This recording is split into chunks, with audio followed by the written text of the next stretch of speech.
I have something to tell you.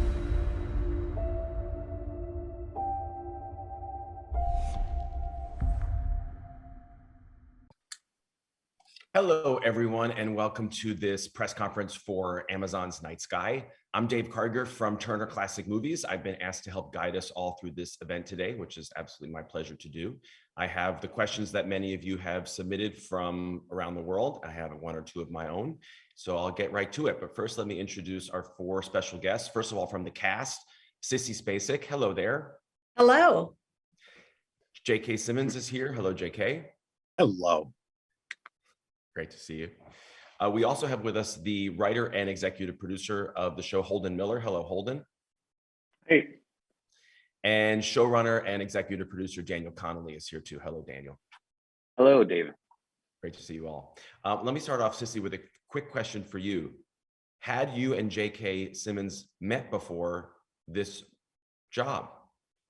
No, we hadn't, had we? We had not. Nope. That's crazy. J.K., what was the first meeting like? Do you remember where and when? Yes, it was on the phone. I was in my car somewhere between Vegas and LA, and Sissy was on her ranch farm with her family of, I don't know, 4 or 5 generations of the Waltons that she hangs out with there. And, we ostensibly were, calling each other to talk about this job, but we mostly talked about our kids and our families and life, and then we decided to do this job together. Sissy, was there something that kind of led you to believe, okay, this is going to be a good fit? Well, it's always a leap of faith, but I just had such a great time. We called each other back. We talked for a while, and then I think you got another call, and then you called back. It was kind of an instantaneous thing. We've been married for half a century, so yeah, we have a little catching up to do. All right. Listen, it totally comes through on the show to me, and we'll talk more about that in a little bit because there's some questions about that from some of the journalists. Here's a question from Germany, from Miguel said, this one's for you, Holden. How did you come up with the premise of the story, and what is the story ultimately about for you? Yeah, well, I think I can answer both of those with one answer is that, I wish I could say that there was some aha moment where I was out walking at night and saw my neighbor sneaking into his shed, and it all came to me. But really, the story started. I wrote the pilot about over 5 years ago now, and it was a time when I was spending a lot of time with my grandparents, and they were at that point getting into their 80s, approaching their 65th wedding anniversary, and I was spending a lot of time with them and just really observing how time and aging had affected their relationship, and seeing them go through that, and it just really made me want to tell this story about a marriage, about enduring love, about mortality, and it felt like a really small story, which I hope comes through on the screen in some ways, but also there's this epicness, this grandeur to their tale, and that was really where the sci-fi aspect of the show came from, where the idea for this chamber as a way to kind of make literal within the story these epic emotions and questions that these characters are grappling with. Daniel, from your point of view, when you read it, talked to Holden, what most grabbed your attention and interest? Well, it's I've never worked with another writer before. I've always sort of been my own kind of entity in this business in terms of developing material and selling it. Obviously, I've worked on other shows, but so the bar was very high for me personally to want to, sort of join with a writer who's just emerging and to try to take that material and sell it somewhere and get it. It's a very long shot. And the odds are obviously against you. But when Legendary told me about it, and when I actually read it, it was one of those rare pieces of material that I knew within 3 pages, like that this is something very special here, and there was a sort of meeting of sensibilities in terms of I think I can help this project get made and make it good. And it's rare to ever read something, well, for myself, where I'm jealous and wish I had written that. And that was certainly the case here. And so it was the beginning of a 3+ year journey for Holden and I to work together, figure out what this show really was about, and expand it out and build it out, and to sell it. And then, there was all these iterative steps of, okay, write another script, put a room together, write the rest of the scripts, cast it, so there were all these steps that had to happen. And, as having done this for a while now, it's so rare for all those stars to line up. And with this one, I had an inkling that it would, and it was a good bet. I love it. Here's a similar question for you, Sissy and JK. So Sissy, I'll have you answer it first, and then JK. From Sweden, Jonathan Blomberg wants to know, what parts in particular drew you into this project? The sci-fi elements or the drama about loss, aging, and love, or was it the combination? Well, it was obviously the combination, but the first thing that grabbed me was the relationship that I have with this man, this 50-year relationship. And it felt like it really grounded the story. And so, yeah, that's what it was for me. And Sissy, how much did you read before saying yes? God, how much did you guys send me? I read a lot. We were in The whole thing.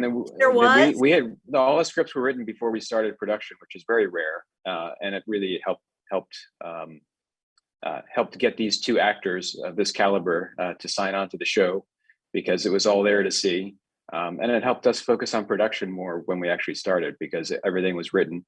And obviously there are changes that are made as you go into production and even on a daily basis, but having it all out there and written, it was a proof of concept that was hopefully compelling. JK, did you need to read all?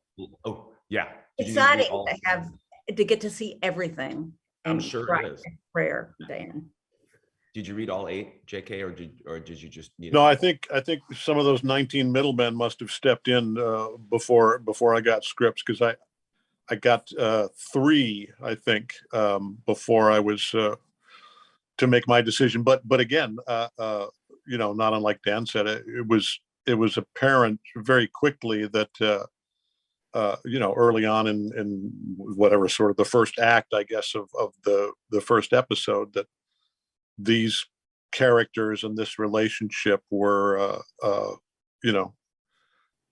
really well created and delineated, and then learning, sort of what a labor of love it was initially for Holden, and continues to be. And I think, most of us, whether we are of the Medicare generation or thinking back to our own childhood, there's a real exceptional beauty in that, the long-lasting relationships in life. Like I was blessed with our parents. My parents celebrated their 61st wedding anniversary, and those kinds of enduring relationships, especially given what this relationship, as we learn during the course of the 8 episodes and will not spoil, has endured and will continue to be tested by. Holden, what was the reaction from your grandparents when they learned that you were basically writing a show that was inspired by them? Yeah, well, the characters of Franklin and Irene ended up very different from them once they were on the page.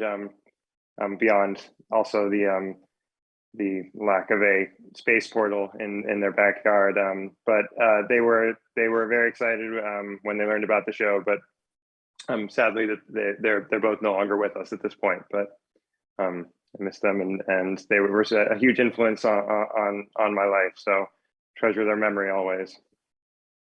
That's beautiful. Here's a question for you, Daniel, from Brazil. Camila Souza wants to know, this series has 2 large groups of characters who live their journeys in parallel. Was it very challenging to mix these 2 parts of the story and explore them in a satisfying way? It was not challenging, actually. It was it really brought the show to life in a way. And as beautiful as the Franklin and Irene story are in Illinois, we knew early on that the show needed more scope and sort of to open it up.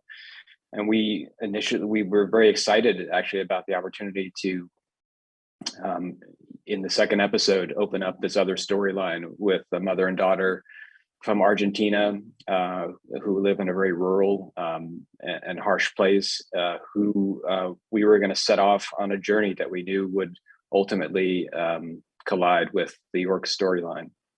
So it wasn't challenging. I guess I could see why one might think it would be, but it was a great opportunity to present the audience with another point of view into the mythology of these chambers.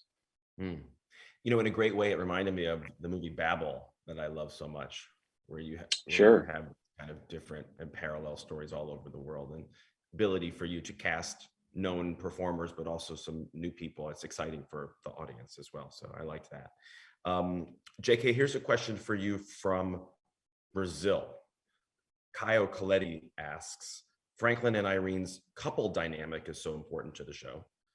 Did you and Ms. Spacek work beforehand to develop that chemistry? What kind of talks did you have on the set?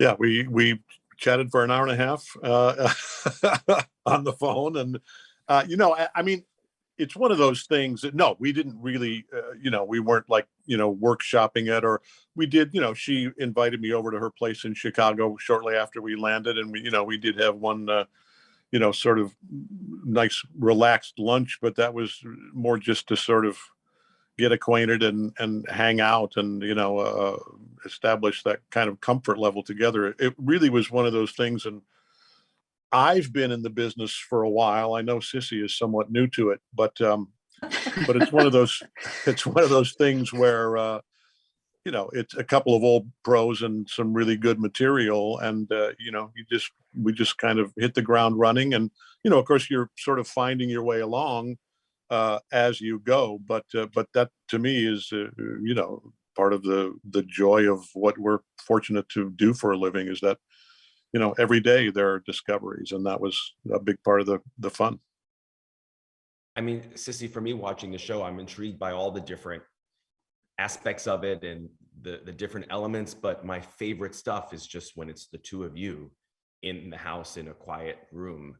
And it just reminds me of that tennis cliche when you're playing against someone who's really great or better than you, or equally as great as you. It raises your game.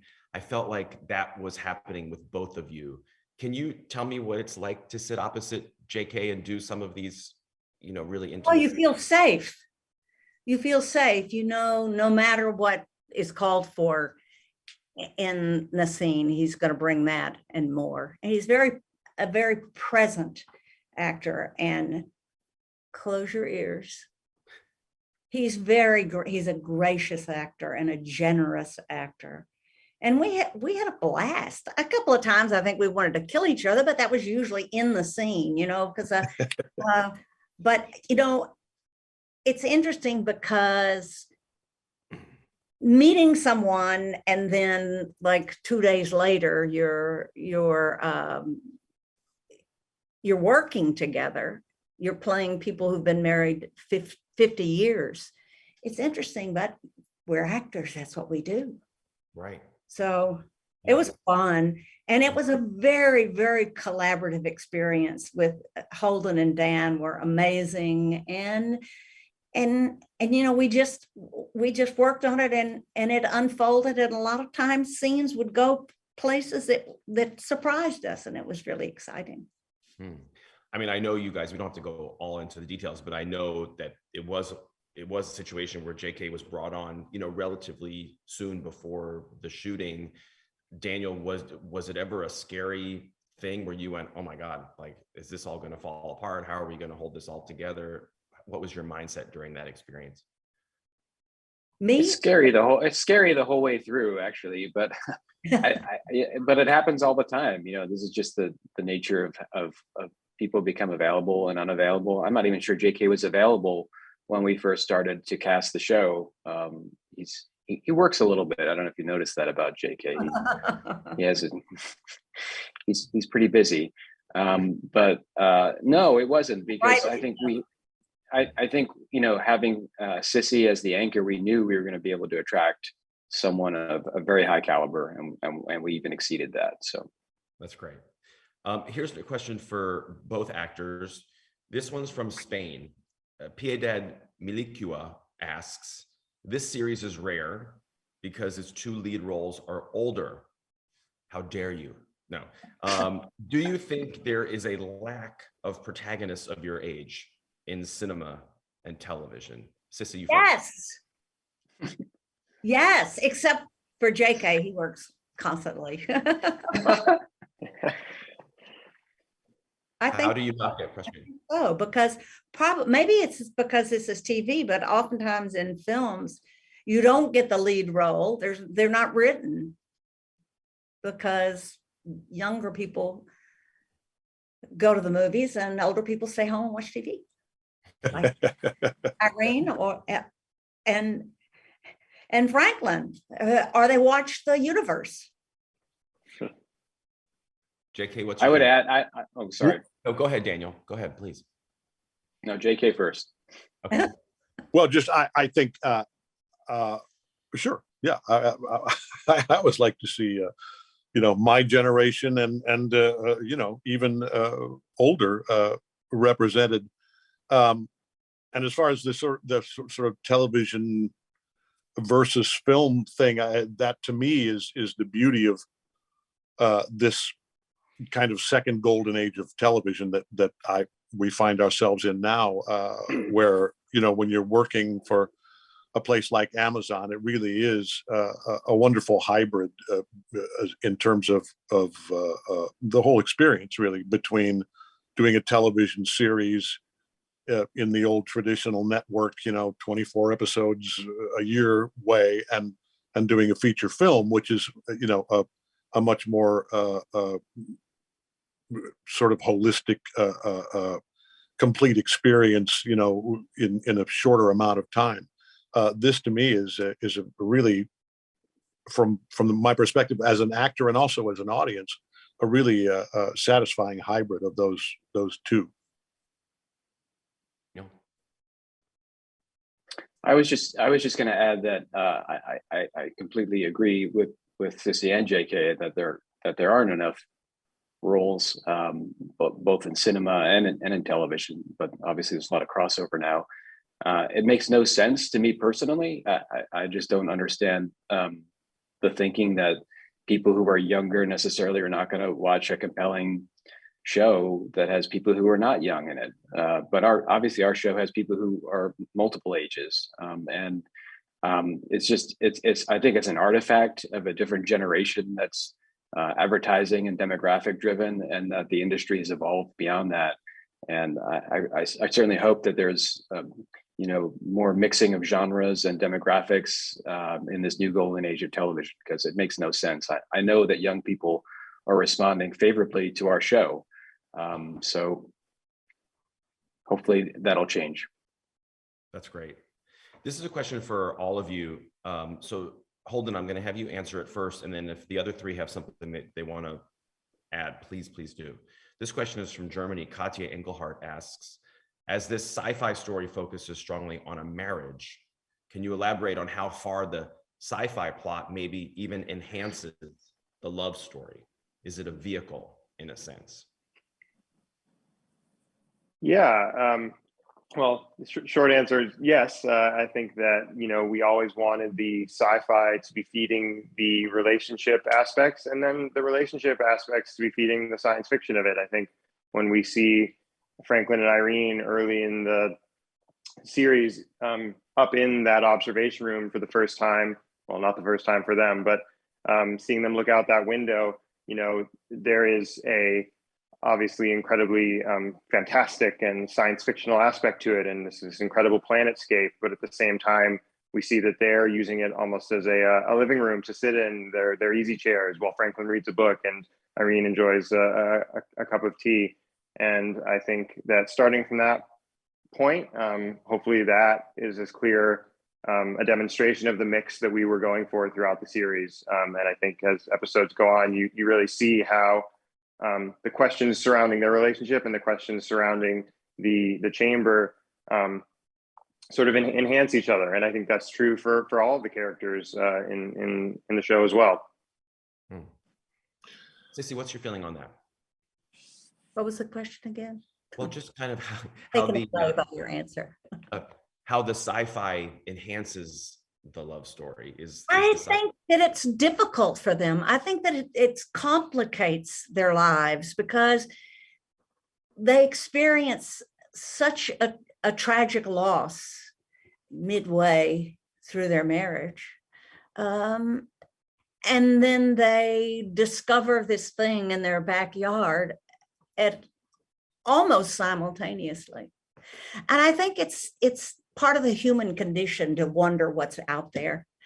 But then to have these two things kind of intertwined, I think it was a little bit of torture and torment because they were waiting to find out what it means so they can move forward in their lives. And I think because they found it, they have to keep it secret. They're more isolated. They've withdrawn from their community involvement to an enormous degree. And as time goes by, they feel differently about. I don't want to speak for you, JK, but she wants to just be taken up to the heavens. And I think he just would love to have his partner back. And, so that's a real, I've had a long relationship of about half a century, and I'm glad we have just mundane things to deal with, not outer space. So yeah, my relationship is a mere 31 years at this point. But one of the things that I approach this differently and differently than I kind of wish audiences would be able to have, and some will, the experience that I had in having this story unfold for me over the first episode, because I never read breakdowns or synopses or log lines or anything. I always just start on page one of the script and read the story. So the way our first episode unfolds, there are well, the way the whole season unfolds, but even just in the first episode, there are surprises and kind of a jaw dropper that I did not see coming at all. I was completely invested in a story that I thought was going to be a domestic drama, with some sort of fun comedic elements about this old couple in rural Illinois, which, as we've all said, at its heart, it really kind of is. But yeah, I always encourage people to watch the show, but I'm not a big fan of trailers. Right. One thing, quick question for both of you, Sissy and JK, is that just kind of occurred to me. I'm assuming you've watched some or all of the episodes. I know you're both pretty busy. I mean, Sissy, in comparison, contrast to Coal Miner's Daughter, where you were Loretta Lynn at all these different ages, and it was just like mind-blowingly convincing. Here you are in this show where you have these other two actors playing you. What's it like to see another actor playing another version of you on screen? Maybe that's happened a bunch of times to you before, but particularly the actress who plays your character, Sissy, the resemblance is amazing. What's that experience like? She did a great job. I was fascinated by them, and I thought that the way Holden and Dan approached the flashbacks, it really felt like it was, there wasn't a lot of information set up for it. You just were there. You were here and there, and it's, and so it's like they were making this for an intelligent audience. And I appreciated that. And I watched the whole show, the entire show, all in one day. And it just flew by. I was so caught up in it. I loved the relationship between our couple. And it's also, there's so many stories going on that it really is invigorating. It's an invigorating story. I'd had concern about the sci-fi part because I thought, how can I, what do I have to compare that with? I have no experience except flying in an airplane, which didn't really helped much. But it was grounded in reality. It was grounded in the human experience, and then we just got to experience it. We had a wonderful production designer, and he built these kind of bizarre things, and we were just being, Franklin and Irene in an extraordinary experience. But I was swept away. I really was swept away. I was so relieved and excited. JK, what was your reaction to the younger actor and everything that Sissy just said? Well, it was, I've done it a few times. I think most recently in my wife's film, I'm Not Here, where there was a 30-year-old version of me played by, or 20 something to 30, played by Sebastian Stan. And then there was a 6-year-old version of me, or 5-year-old version of me, I think, played by young Sheldon, Ian, who became young Sheldon shortly after that. And that was, I think, the first time in my experience, or the most significant time that there were, 3 different actors developing the same character and the same story. In our show, where we see the flashback to young Franklin and Irene, beginning as, at 20-ish and going through, I'm always so loath to give away any spoilers, but yes, there's a couple of younger actors who are almost as good looking as Sissy and myself, who play us from, roughly 20 to later than that. And then at a certain point, we take over, and it always is a challenge, I think, for all 4 of the actors. And I think particularly for the younger actors, who are realizing, these are faces that have been around for a while, and that the audiences are going to have a certain attachment to, and hopefully affection for, and that they are the ones really that have, I think, the harder task, and I think they did it really well. Yeah. Okay, with the a couple of minutes I have left, here's a fun question. Maybe you all can answer real quick, and I want all 4 of you to answer. From Sweden, Eric Diedrichs wants to know, if you were given the opportunity to open the mysterious door, would you do it, or would you keep it shut? Holden. Well, geez. Well, you think not knowing what's on the other side, you'd certainly be tempted to open it up. I think that I think honestly, probably not, but I'm glad that Franklin and Irene did. Sir. Daniel. Yes, I would. JK. No spoilers. No, I would go back to the house and watch the ball game.